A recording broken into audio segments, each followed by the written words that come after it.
Hai, Assalamualaikum warahmatullahi wabarakatuh. Salam sejahtera everybody. Welcome to PSA 3013 Public Sector Accounting. So in this video, we will be discussing about auditing in the public sector. In this video, our discussion will be focused on the third and fourth learning outcome, which is to discuss the categories and different types of audit and to discuss the issues and challenges in public sector audit. Generally, there are two categories of audit which comprise of internal audit and external audit. I think all of you must have been very familiar with that already. In the context of public sector setting in Malaysia, the external audit function is performed by the NAD, in which the power, authority and responsibilities of the AG are specifically vested in the Articles 106 and 107 of the Federal Constitution as well as the Audit Act, as discussed previously. Meanwhile, the power and responsibilities of the internal audit are under the administration of the head of individual government organisation. Jadi di bawah pusat tanggungjawab masing-masing. Consistently, the reporting of the external audit findings is to be made to the Parliament, and the reporting of the internal audit findings represent part of the public sector organization's management control system. Therefore, is to be made to the head of the organization itself. Therefore, we can say that internal auditing basically facilitates public sector organizations to achieve accountability and integrity through sustainable organizational operations and performance. As resources are primarily obtained from the public money, there is a high demand for compliance, good governance, as well as efficient and effective financial management systems and practices. Mestilah, kan? Sebab guna duit rakyat. So, the internal audit carried out by a subunit of a public sector organisation is often known as the, well, obviously, internal audit unit or department. Jadi, di UPSI pun kita punya bahagian audit dalam. Jadi, dia akan buat macam-macam audit lah, kan, di setiap PTJ yang ada. In Malaysia, the significance of internal auditing in the public sector has been continuously emphasized by the AG, in which internal auditing is said to help organizations to ensure public accountability, governance, integrity, transparency and quality service delivery.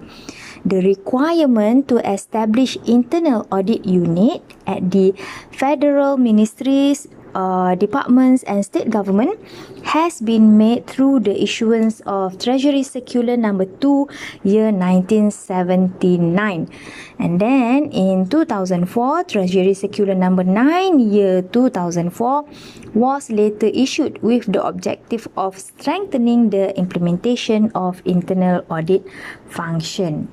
Jadi the internal audit has been made mandatory. Okay, on the other hand, external audit is a periodic audit conducted by independent or external auditors. This audit covers the functions that include verification of accounting records, compliance with proper and relevant guidelines and principles, and determining whether the statements from the accounts have been prepared fairly. So, as mentioned previously, in relation to the public sector in Malaysia, this function is under the responsibility of Jabatan Audit Negara, the NAD. So,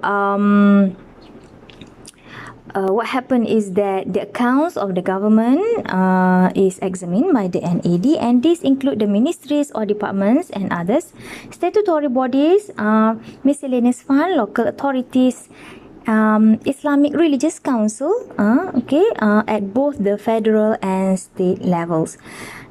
In contrast to internal audit that emphasizes on the management and control of the organization, External audit for public sector aims to achieve high level of public accountability. So accordingly, there are three types of audits that are expected to be carried out under external audit, which comprise of financial audit, compliance audit, and performance audit, which we will look at in detail later. Public sector audit is carried out in two stages, the interim audit and final audit. Interim audit, as the name implies, is conducted to test the effectiveness of internal controls. During the interim audit, auditor will try to understand the current system by studying the system as well as other related documents. So a walkthrough test is conducted to examine how transactions are processed. Okay, so transaction processing is also examined through compliance tests to detect whether the relevant SOPs have been followed. And then, if necessary, substantive tests are also going to be carried out whenever the result of the walkthrough and compliance test indicate that there is something amiss, meaning that the internal control is not adequate. So these substantive tests include analytical procedures and tests of details, including the confirmation with third parties, physical observation, examination of supporting document and whatnot. And then after the interim audit has been carried out, the final audit is conducted with the aim to make sure the following elements exist.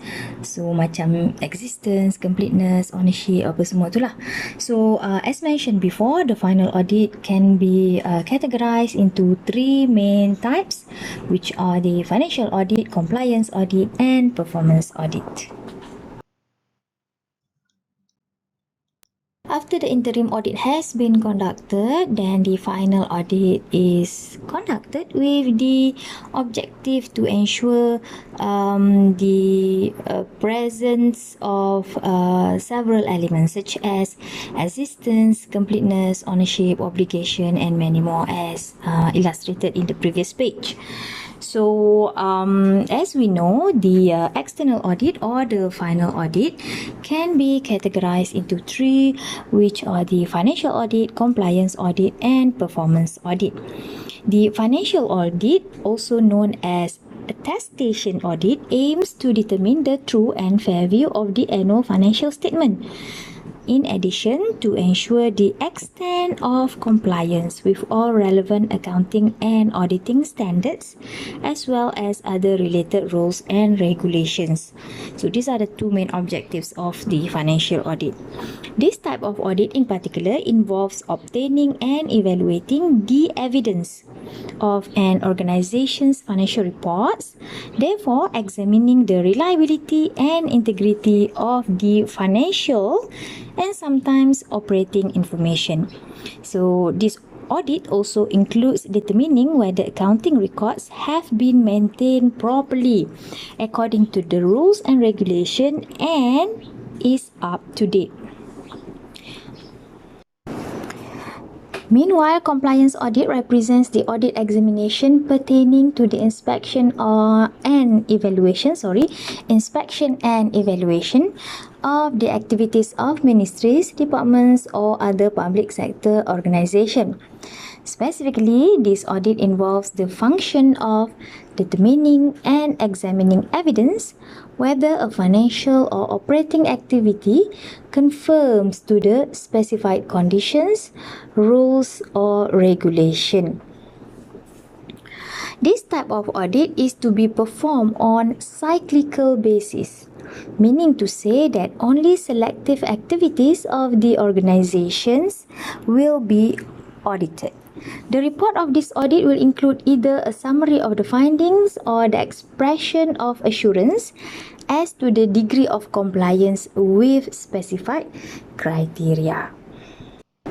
And finally, the performance audit, which is defined as an independent assessment or examination of the extent to which an activity, program, or public institution operates efficiently and effectively with due regard to the economy. So the 3E elements, often also referred to as operational audit, management audit, or VFM audit, value for money audit. Performance audit is rather a relatively new type of audit in the public sector. So these days, performance auditing in the public sector has become one of the primary responsibilities of auditors, apart from their traditional responsibilities in regard to financial matters that we can see under the financial audit. So basically, what happened under performance audit is that this audit involves evaluation of specified programs or activities of particular ministries, department, or other government agencies with the key objective of determining whether the goals or objectives of programs or activities are achieved and that the resources used in a prudent, efficient, and effective manner. This audit covers specific financial operation as well as the full range of government activities, including the organizational and administrative system. Therefore, it is said that performance audit adds value towards promoting better management practices as it focuses more on the outcomes.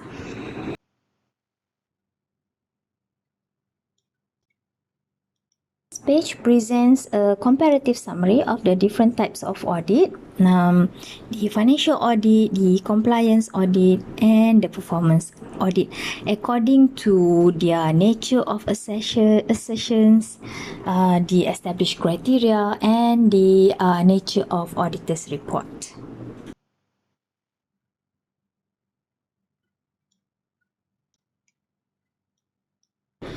Auditors issue reports that contain their opinion and conclusion regarding the extent of compliance of the audited activities or events with the applicable predetermined standards. Section 9, subsection 1 of the Audit Act 1957 supports the provision required by Section 16 of the Financial Procedure Act 1957, where all accounts of government have to be prepared and transmitted to the AG for his examination, audit, and preparation of reports. The reports of the AG are to be then submitted to the Yang di-Pertuan Agong to be laid before the Parliament on the advice of the Prime Minister after the consultation with Conference of Rulers. The audit report on the accounts of the state and other related public authorities are to be submitted to the state ruler or Yang di-Pertuan Negeri to be laid before the Legislative Assembly.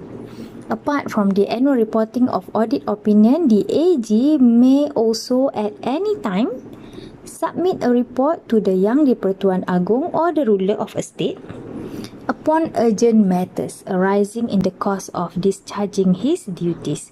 If there are any irregularities or something emergency, then the AG can submit a report to either the Yang di-Pertuan Agong or the state ruler. For example, the provision in the Audit Act 1957 provide that if the financial statement is not received within 7 months after the close of the financial year, the AG may submit the report to the Parliament or the State Legislative Assembly. If any serious irregularities have occurred, he shall immediately bring the matter to the notice of the Secretary General to the Treasury or State Financial Authority.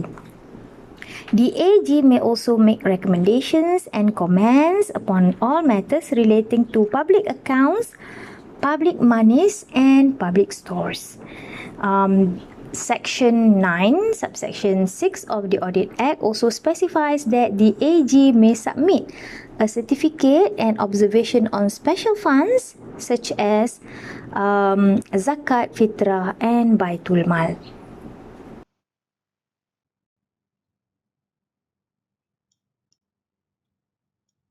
Now, you can go and visit the official website of Jabatan Audit Negara to have a look at yourself the audit report produced by the AG that include the public account statement, financial management, activities and special research, done at the federal government ministries or departments, state department or agencies, and even the federal statutory bodies.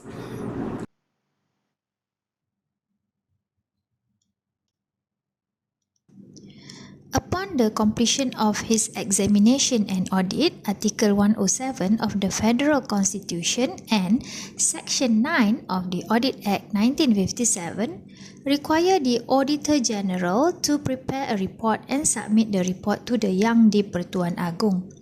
The report shall be tabled in the House of Representatives.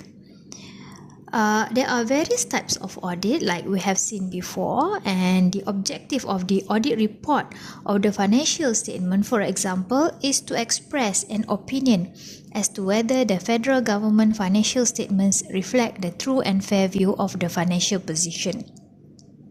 There are also other types of reports such as compliance audit and performance audit.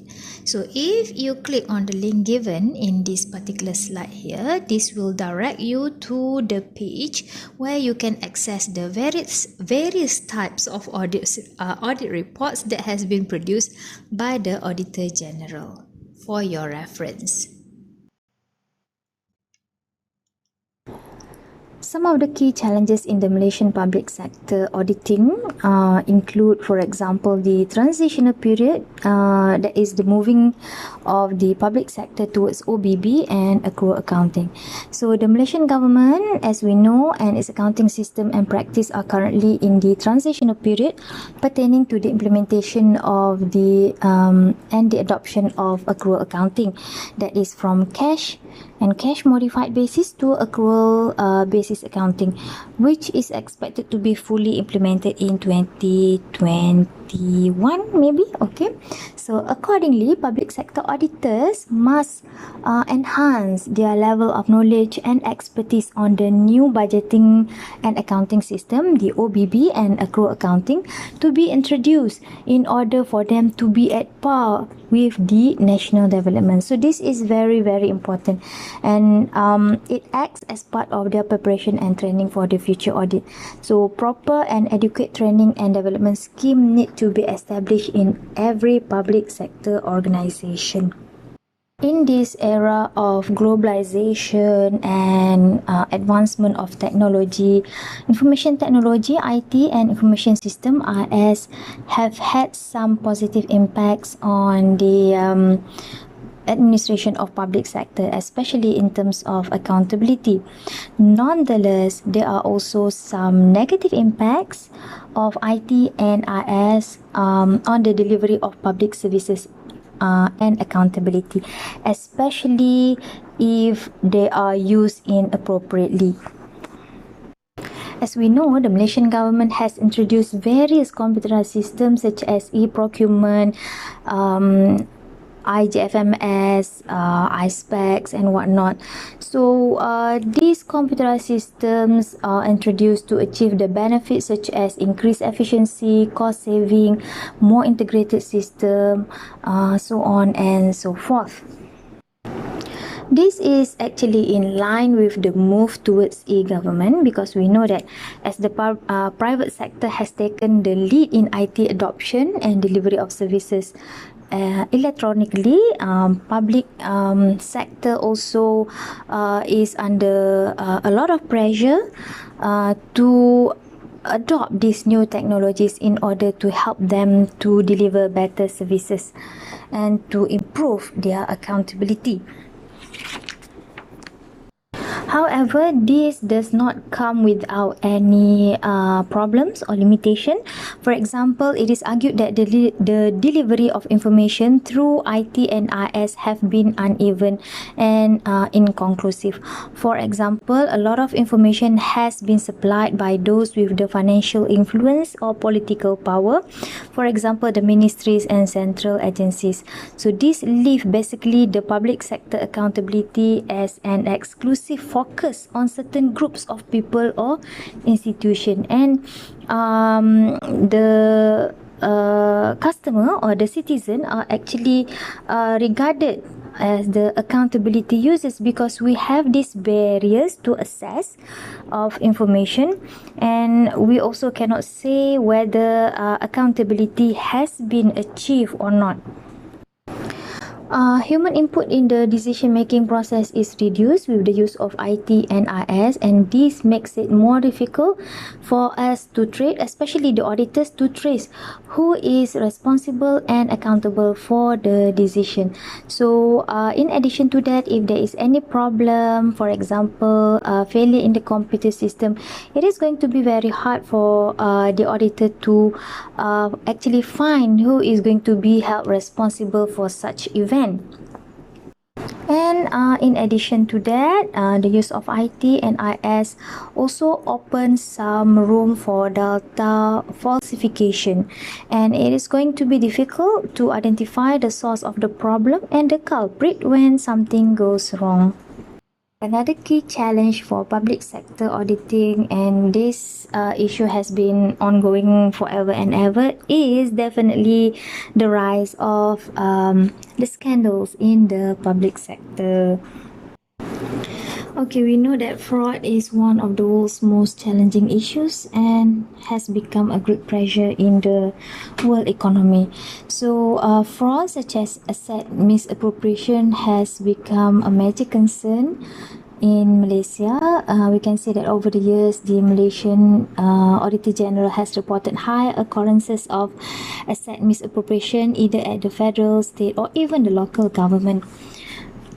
It is not it is surprising that not only asset misappropriation is a major concern, but it has indicated that it is a common sight in all organizations. So this is basically a very sad thing to say. So if you Google or type list of scandals in Malaysia, for example, you can see that there are a lot of financial scandals, especially involving the public sector, dated back from as early as the 1980s. We have most recently the fake halal meat scandal that involved the period of over 40 years, that was discovered in December 2020. And then we have the MISC back in 2018, where the SPRM or MACC report allegation of abuse of power, corruption, and false payment claims involving as high as almost 100 over million ringgit, I suppose. And definitely the most famous is the 1MDB scandal.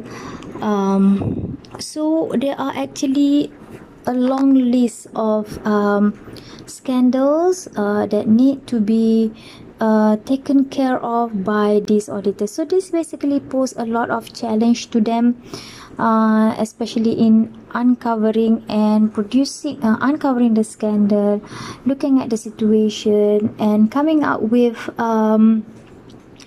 an appropriate audit report, because basically we can see that the rakyat are becoming more aware of this issue, and we are saying that, well, AG basically is having a lot of responsibilities with regard to this scandal, and there are requirements, there are demands from the public for this issue to be handled appropriately.